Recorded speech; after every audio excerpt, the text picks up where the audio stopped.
Imagine uma mesa farta, o cheiro do café fresco e o pão que alimenta milhões de famílias todas as manhãs. Agora, tente visualizar o que aconteceria se, de repente, essa abundância dependesse de uma tecnologia caríssima que o Brasil não pudesse pagar. A história que quase ninguém conta é que a soberania alimentar de um dos maiores países do mundo não foi conquistada nos campos de batalha, mas no silêncio de um laboratório simples, sob a lente de um microscópio operado por uma mulher que o mundo esqueceu de celebrar. Johanna Dobereiner não apenas estudava a Terra, ela decifrou um código secreto da natureza que economiza bilhões de dólares todos os anos e mantém a comida acessível na sua mesa. Ela foi a cientista que desafiou as gigantes indústrias de fertilizantes químicos para provar que a solução para a fome estava escondida em algo minúsculo, invisível a olho nu. No entanto, apesar de ter sido indicada ao Prêmio Nobel e de sua pesquisa sustentar a economia de uma nação, seu nome permanece como uma sombra nos livros didáticos. Para entender como uma refugiada de guerra transformou o solo tropical em uma mina de ouro sustentável, precisamos voltar ao momento em que tudo o que ela tinha era o conhecimento e uma vontade inabalável de sobreviver.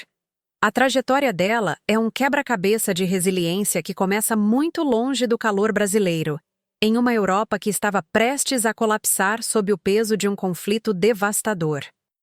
O cenário era a década de 1940. E o mundo estava mergulhado no caos absoluto da Segunda Guerra Mundial. Naquela época, a ciência vivia uma encruzilhada perigosa, onde o conhecimento era frequentemente desviado para a destruição, enquanto a agricultura global enfrentava um dilema existencial. As nações acreditavam piamente que, para alimentar as populações crescentes, a única saída era a dependência total de adubos nitrogenados químicos, substâncias que exigiam enormes quantidades de energia e petróleo para serem produzidas. Era um tabuleiro de xadrez onde os países pobres estavam destinados a ser peças descartáveis, dependentes da tecnologia das grandes potências do hemisfério norte. O Brasil, com seu vasto território, era visto como um gigante de solo pobre e ácido, incapaz de competir no mercado internacional sem gastar fortunas com importações de fertilizantes. Enquanto os canhões disparavam e as fronteiras eram redesenhadas, a jovem Johanna testemunhava a destruição de seu próprio mundo, sem saber que o destino a levaria para o outro lado do oceano. Ela cresceu em um ambiente onde o rigor acadêmico era a norma, mas a guerra ensinou que a teoria não vale nada se não houver um meio de aplicá-la para a preservação da vida. Entre ruínas e incertezas, ela começou a observar como a vida persistia nos lugares mais improváveis, uma lição que seria a base de sua futura revolução científica. Johanna nasceu em 1924, em Aussig, uma região que hoje pertence à República Tcheca, mas que na época fervilhava com tensões culturais e políticas. Filha de um professor universitário de química, ela respirou ciência desde os primeiros passos, crescendo em um ambiente onde o questionamento era incentivado e a observação da natureza era quase um ritual familiar. No entanto, a adolescência de Johanna foi abruptamente interrompida quando sua família, de origem alemã, foi forçada a fugir devido às limpezas étnicas e perseguições do pós-guerra.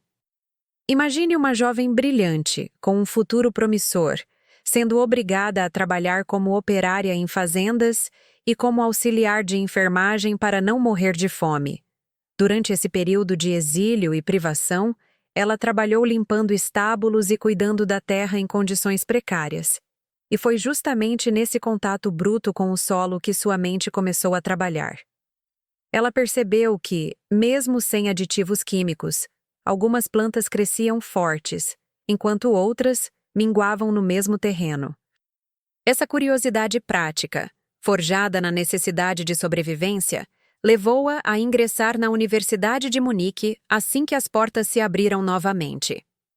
Johanna se formou em agronomia em apenas 3 anos, impulsionada por uma urgência que só quem perdeu tudo consegue entender. O que ela não poderia prever era que sua formação na Europa Central seria o passaporte para uma jornada sem volta rumo a um país tropical que precisava desesperadamente de uma nova visão.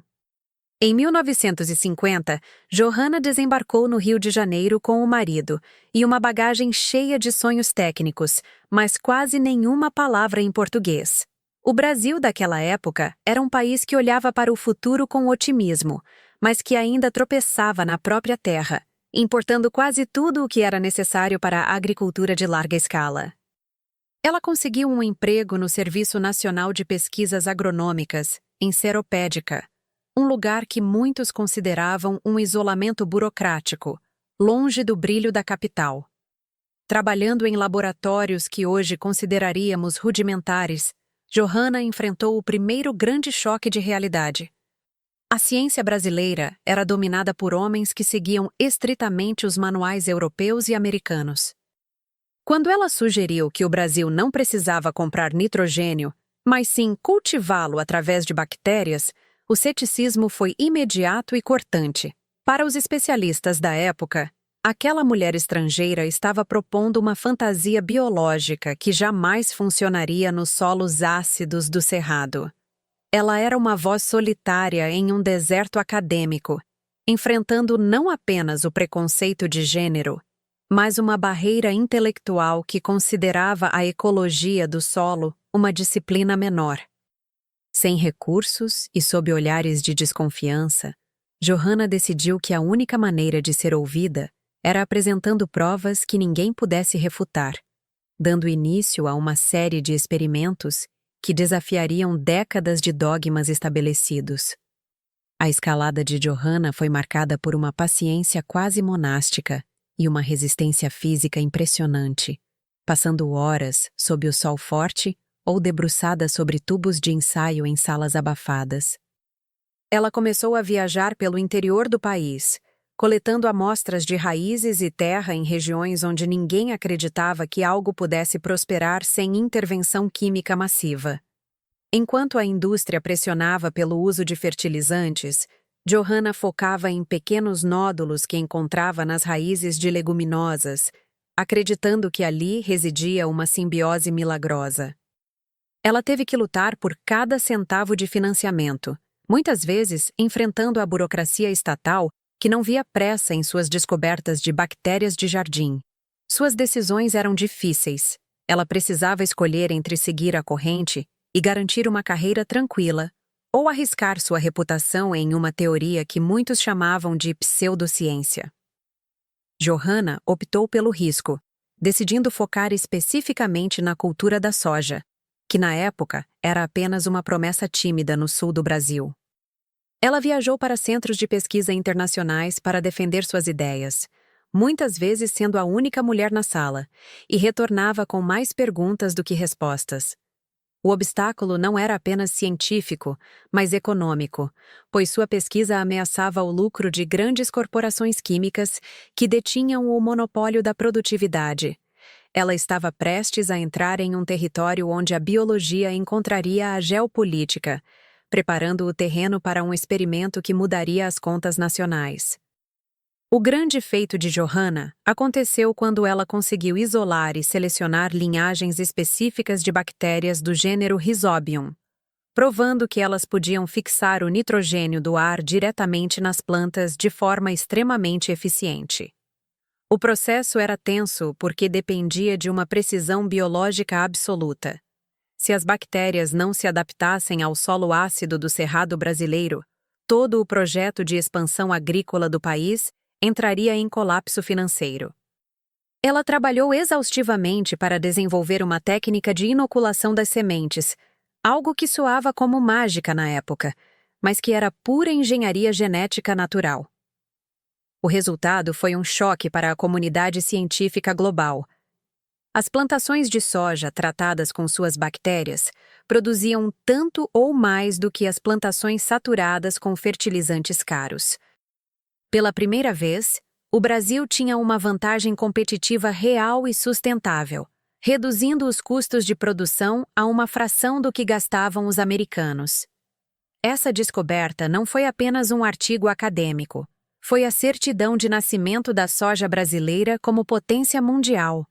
O país economizava milhões de dólares em importações da noite para o dia, e a produtividade por hectare disparava sem degradar o solo da mesma forma que os químicos faziam. Johanna havia vencido a aposta, mas o sucesso estrondoso traria consigo uma nova onda de desafios, pois o mundo ainda não estava pronto para dar o crédito total a uma pesquisadora de um país periférico. A reação do mundo à descoberta de Johanna foi uma mistura de assombro técnico e um silêncio institucional ensurdecedor por parte das grandes potências. Embora o Brasil tenha começado a colher os frutos práticos de sua pesquisa, tornando-se rapidamente um dos maiores exportadores de grãos do planeta, o reconhecimento internacional pleno demorou a chegar. Houve disputas de ego em congressos internacionais, onde pesquisadores estrangeiros tentavam minimizar o ineditismo de seu trabalho ou reivindicar partes da descoberta para si.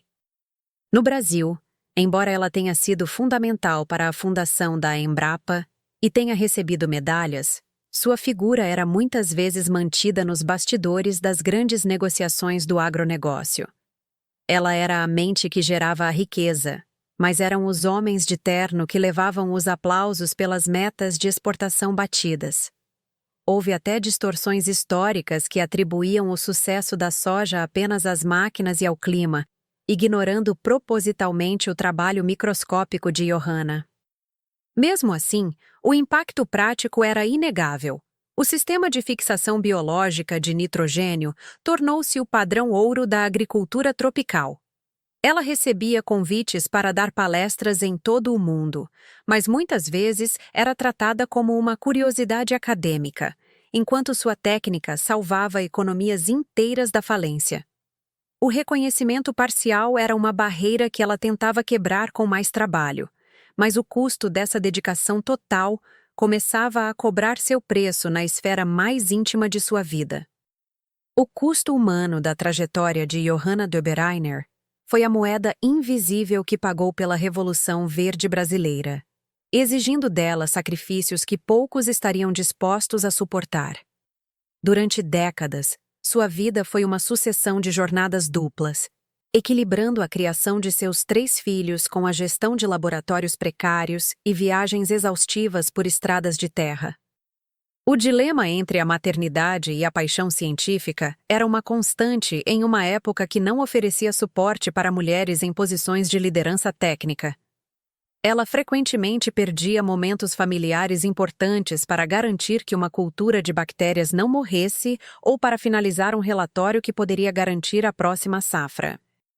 A perda de sua pátria original e a morte prematura de entes queridos durante a fuga da guerra deixaram cicatrizes emocionais que ela transformava em trabalho obsessivo, usando a ciência como um escudo contra as dores do passado. Johanna enfrentou problemas de saúde física decorrentes do estresse e do contato contínuo com substâncias químicas e condições de campo adversas, mas raramente reclamava. Havia um preço pessoal em ser a mãe da agricultura moderna em um ambiente que ainda a via muitas vezes apenas como uma imigrante dedicada. O isolamento intelectual também era um peso. Ela habitava um espaço onde poucos conseguiam acompanhar sua visão de longo prazo, o que a tornava uma figura respeitada, mas profundamente solitária em suas convicções mais profundas. Hoje, o legado de Johanna respira em cada hectare de terra cultivada no Brasil e em diversos países da África e da América Latina que adotaram suas técnicas. Sem o trabalho dela, o Brasil provavelmente seria um importador de alimentos, e a carne e os derivados de soja seriam artigos de luxo inacessíveis para a maioria da população global. A economia brasileira economiza anualmente cerca de 2 bilhões de dólares apenas com a fixação biológica de nitrogênio na soja, um valor que é reinvestido em infraestrutura e serviços públicos. Além disso, seu impacto ambiental é imensurável, pois ela evitou que milhões de toneladas de poluentes químicos fossem despejados em nossos rios e lençóis freáticos ao longo das últimas décadas. Johanna abriu as portas para gerações de mulheres cientistas na agronomia, provando que a inteligência e a persistência podem romper qualquer teto de vidro, mesmo em setores tradicionalmente machistas. Ela é a razão pela qual o Brasil é hoje uma referência mundial em agricultura tropical sustentável, um conceito que ela ajudou a inventar antes mesmo de o termo se tornar moda. Cada vez que ouvimos falar do sucesso do agronegócio brasileiro, estamos ouvindo, na verdade, o eco das pesquisas que ela realizou em silêncio décadas atrás. Sua influência é uma força invisível que molda o PIB do país, provando que o maior tesouro de uma nação não está no que ela extrai da terra, mas no conhecimento que ela coloca nela. A vida de Johanna nos ensina que as maiores revoluções, muitas vezes, não começam com barulho, mas com a observação atenta do que é pequeno e aparentemente insignificante. Ela saiu das cinzas de uma guerra para dar vida a um solo que todos julgavam morto, provando que o conhecimento é a única ferramenta capaz de transformar refugiados em pioneiros e crises em abundância. Johanna não buscou a glória dos palcos, mas a satisfação de ver o prato do povo brasileiro cheio e a economia do seu país adotivo forte. Sua história é um convite para olharmos além do que é óbvio e valorizarmos os nomes que, nos bastidores, constroem os alicerces da nossa existência cotidiana. Ela foi uma mulher que mudou o mundo sem precisar gritar, apenas deixando que seus resultados falassem por si. Se hoje somos o celeiro do mundo, devemos isso à coragem de uma cientista que ousou acreditar na natureza quando todos só acreditavam no lucro imediato. Que o nome de Johanna Dobereiner seja resgatado do apagamento e colocado no lugar que merece, entre os gigantes da humanidade. Para que continuemos a contar histórias de mulheres que iluminam o caminho do progresso, sua participação é fundamental para que este canal cresça e alcance mais pessoas. Inscreva-se, ative as notificações e ajude-nos a dar voz àquelas que a história tentou silenciar. Aproveite o espaço dos comentários para compartilhar sua reflexão sobre esse legado. E, claro, conte-nos de onde você está nos assistindo. Lembre-se que compartilhar histórias é a única forma de mantê-las vivas.